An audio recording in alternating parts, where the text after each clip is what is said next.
Hi everybody, welcome back to the Dahlia Society. My name is Kristen and today I'm going to talk to you a little bit about one of my most favourite newest makes. Now from what I've seen, there's a lot of you guys that are watching my channel so far that haven't subscribed, so if you want to make sure that you don't miss out on any new episodes that have been released, make sure you hit the little subscribe button and the notification bell, and that way you'll be alerted as soon as a new video is released. Well, I'm not going to lie to you, I have actually stolen the idea for this pattern. Well, not stolen it, but I've actually seen this dress on one of my other favorite vloggers, and that is Alex Judge Sews.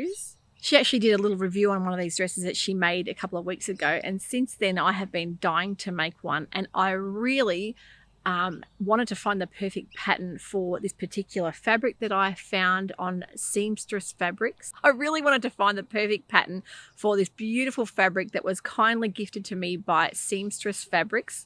Now Seamstress Fabrics is a beautiful little boutique fabric store in Melbourne, and she has the biggest range of Atelier Brunette fabric that you will find anywhere in Australia. Now, this particular fabric is the Atelier Brunette Shine Night, and it is a gorgeous viscose. If any of you know how beautiful the quality of Atelier Brunette fabric is, you will know that it is a very sought after fabric.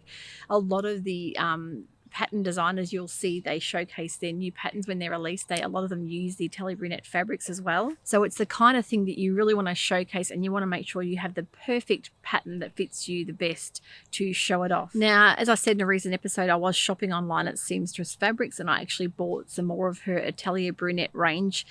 In particular, one of the fabrics is called Posy, and I'm making a special little something coming up in the near future to show you guys that one. But for this particular pattern, which is the Dhurata Davies Jasmine dress, as I said, I actually saw it from Alex Judge Sews, and she sewed up a beautiful version in a beautiful deep burgundy, almost like a rust colour, and I straight away thought, now that's my kind of style of dress. Now let me tell you a little bit about the Jasmine dress. This particular one I've got on is the version D, you'll see on the packet, and the beautiful thing about this pattern is that you can make 6 variations up in the one pattern. The first is the top version. You can use, it's like a little shift top, you can do a puff sleeve or the kimono shaped sleeve. The second is the mid dress in the same, you can do either sleeve, and the third dress is the same princess seam dress with either your puffed or your kimono sleeve, but you've got the option of adding the ruffle on the bottom, and I will show you that version I made of that one, in particular in a fabric I bought from Spotlight. Dhurata Davies has a lovely little range of patterns. She doesn't have a lot of patterns, but what she's got, in particular the Maxine dress and the Jasmine dress, are very unique styles that I actually haven't seen anything quite like them around. They're very different. The Jasmine dress comes in a size 6 to size 20, so a very good size range there. This particular version that I'm wearing today is the half kimono sleeve. You'll see it has little cuffs on the ends of the sleeves. It has a beautiful princess seamed right the way through, and then it has a beautiful inbuilt tie, which you will know how much I love an inbuilt tie. I think they're a fantastic feature to have for any dress. They give you that lovely shaping, and that you can actually adjust the fit of the dress. So the reason I love an inbuilt tie is because if your weight fluctuates and you want it that fitted look dress, but you don't want to have all the fitting issues, this particular dress has no buttons and no zips, so I think that's a winner for me straight away.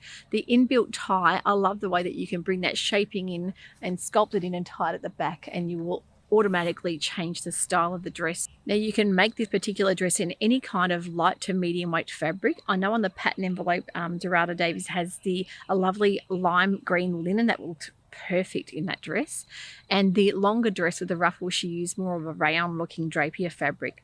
So I wanted to use the beautiful Atelier Brunette fabric from Seamstress Fabrics, and I particularly liked the fact that I could wear this with tan boots, and I could wear it for all seasons. I think it's a perfect layering style dress as well that you could wear through winter with a long sleeve top underneath, and also for summer with little sandals, but I like it styled with a tan boot. Little diamond print is really nice and subtle. This particular dress I would say is more verging onto the intermediate side of makes. It has got quite a few little different techniques, and in particular the way that you sew the pockets up. It has got a very interesting pocket, but that to me is a beautiful feature of the dress. It's got a slight angle pocket. So before you start sewing up the dress, particularly with this princess seams, you are meant to make up the bottom half of the dress and the top half with the sleeve, and you are to sew the pockets together, and they're like a curved pocket, and then you'll flip it inside out, and that actually makes that gorgeous side pocket. I'll put a bit of video footage for you guys to see just how different it really is. But when you actually see it the way it's constructed, it's absolutely beautiful. Okay, so you'll see it's actually got a really unusual styling. It's got your princess seams, it's got your pockets, which are actually sewn together first before you actually put your princess seams together. And that'll be right sides together, and you tuck it inside out the right way around. It falls into a lovely angled pocket, and that makes up your side seam. And then you'll sew your 2 side pieces to your front bodice piece. That will give you your princess seams. And you'll also see the ties are inbuilt into that, and you have to make sure that you connect them in the right spots as well. So you'll see the side pieces go in a slight tiered angle, and that way that it'll give you that lovely A-line effect. So that's really unusual as well. You'll have the same style I'll show you on the longer one when the ruffle is joined to it. So the ruffle gives a nice curve down to the sides. And I'll just turn around the back for you to see the back. You can see you've got your ties, you bring in your waist. So you've got no zips, no closures, really easy to get on and off. Lovely facing neckline as well. And that nice, almost like a kimono sleeve. So there's no separate sleeves. You've got that whole side piece, which is actually a grown-on sleeve as well. So a really easy, very unique style that I'm loving. The Jasmine dress, definitely got to make more of these on my list. And I'll pop on the other version to show you next. Now this is the version with the Rayon W print from Spotlight. Very soft and floaty, perfect fabric for having the ruffle on the bottom. This one takes a bit more fabric, so 3.2 to 3.5 meters depending on whether you have the sleeve. That will take up a bit of excess fabric. And the easy thing with the sleeves is you're just making out elastic casing around the bottom, so a really easy make. The box pleat on the sleeve, very easy to make because the instructions are fantastic as well. So yeah, I think you'll be really happy with the shape of that. And I'll show you a little bit of how much ease I've got in that. That's a size 14, so quite a lot of ease there. And you just got your ties to tie in the back, and you can see how much extra shaping that gives the garment as well. So really easy to get on and off. I love things when they have no zips and buttons. It just makes your job so much easier to sew and make the garment up a lot quicker. So love the pockets as well. And I love the fact that they're not inseam pockets to give you extra bulk. They're more of a flat front side ankle pocket as well. So really happy with the ruffle on the bottom. Nice light floaty fabric just adds to that ruffle. So.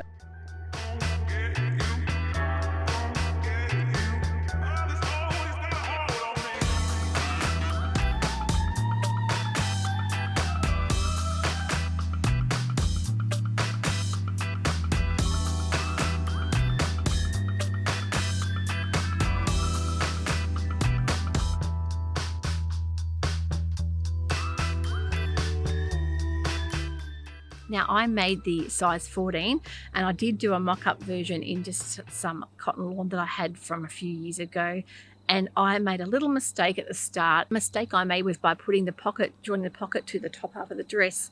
I didn't have the right sides together. So actually, you've got to make sure that the angled piece of the skirt is pointing outwards, so that when it hangs, it falls like that, sort of like an A-line shape. Now, once you've got those pockets constructed, you can then start working on your princess seams, and you have to make sure that you've clipped all your notches in the right spot. So you're doing that middle panel to one of the sides, and then the other side panel to the middle again. And you've got to make sure that you're doing your tie in that, and make sure your tie is actually positioned right where those notches are cut, so that when you actually have it all made up, the ties are in the right position and they're even. Another important feature not to overlook, make sure your ties are nice and level. Make sure that you've got your mock-up version fitting perfectly, so that when you do start cutting into that really nice fabric, that you know you're confident, and you know any little glitches and mistakes you made first time around, you can then fix up, especially when you're looking at fitting issues, and making sure to give yourself a little bit of extra room in certain spots. And particular for me, I knew that was my arms.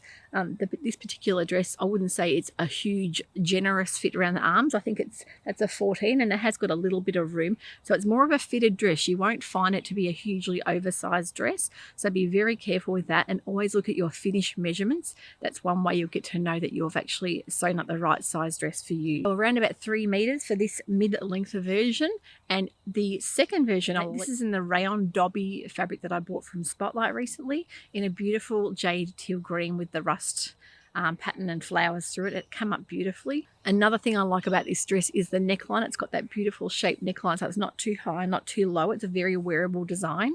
The sleeve I just thought was perfection on the jade green version. When you're making your sleeve, there is an interesting way of cutting it out. You'll notice that it goes to the kimono shape and then it'll go up and out a bit, so it's quite like an L shape. When you're sewing it, you're to stitch them up separately, so that when you make a pinch pleat, which is in your sleeve, you need to pinch that and sew across the top, and that gives that little, like almost like a box pleat. So then when you sew the bottom part of your sleeve together, you'll see that lovely pleating effect, and so it gives you that lovely puffed, very different design sleeve. So I'm absolutely in love with the style. I think I would highly recommend anyone to try this. I know she has got a discount at the moment on her paper patterns, but I actually bought the PDF pattern and downloaded that and pop the A4 together and had it put together. Now the long version with the ruffle, that took about 3.2 meters of a 140 width fabric or 55-inch fabric. It does take quite a bit more fabric, and that is because of the frill and the gathering around the bottom, and also with the puff sleeve you're always going to add a little bit more fabric on with a long sleeve dress. But I think it's well worth it, and it's definitely something I'd wear, especially with boots for winter. I think it's the kind of dress that gives it that vintage boho look, but it also lets you get that lovely sculpted fit around the middle as well. So I think it's really important for me as a vlogger to support independent fashion designers. I think having people with patterns that are not as well known as others, I think it's a great way to showcase their styles. And so thank you to Alex for bringing this pattern company to my attention. So I think it's great value for money too. You're getting 6 versions. I would really be interested in trying the top version. I think that if I did do the top version, I might want to slightly lengthen it because it looks more like a boxy, shorter fitting top. But I'd really need to see that done up, and I think that in a linen would be beautiful to wear with jeans. If you're interested in supporting a local fabric store online here in Australia, don't forget to look at Seamstress Fabrics and look at their wonderful range of beautiful luxurious fabrics, especially the whole Atelier Brunette range as well, and I'm sure Kat would be thrilled to help you. Beautiful service and really fast postage as well, so look onto her website. I'll link it below. Now, I know you guys are going to be really happy with this dress, so it's definitely one on my list for being a favourite make of the year so far. So I hope you enjoyed that today. Thank you so much for tuning in, and I welcome any comments and suggestions on new patterns that you'd like me to try. I want to say a huge thank you for all the beautiful comments I've been receiving, and I know a lot of you are looking forward to extra episodes at the moment to keep you all inspired and keep creating. So thank you so much for watching today. We'll have a new episode for you very shortly. Keep sewing, keep positive, and we'll see you soon. Bye for now.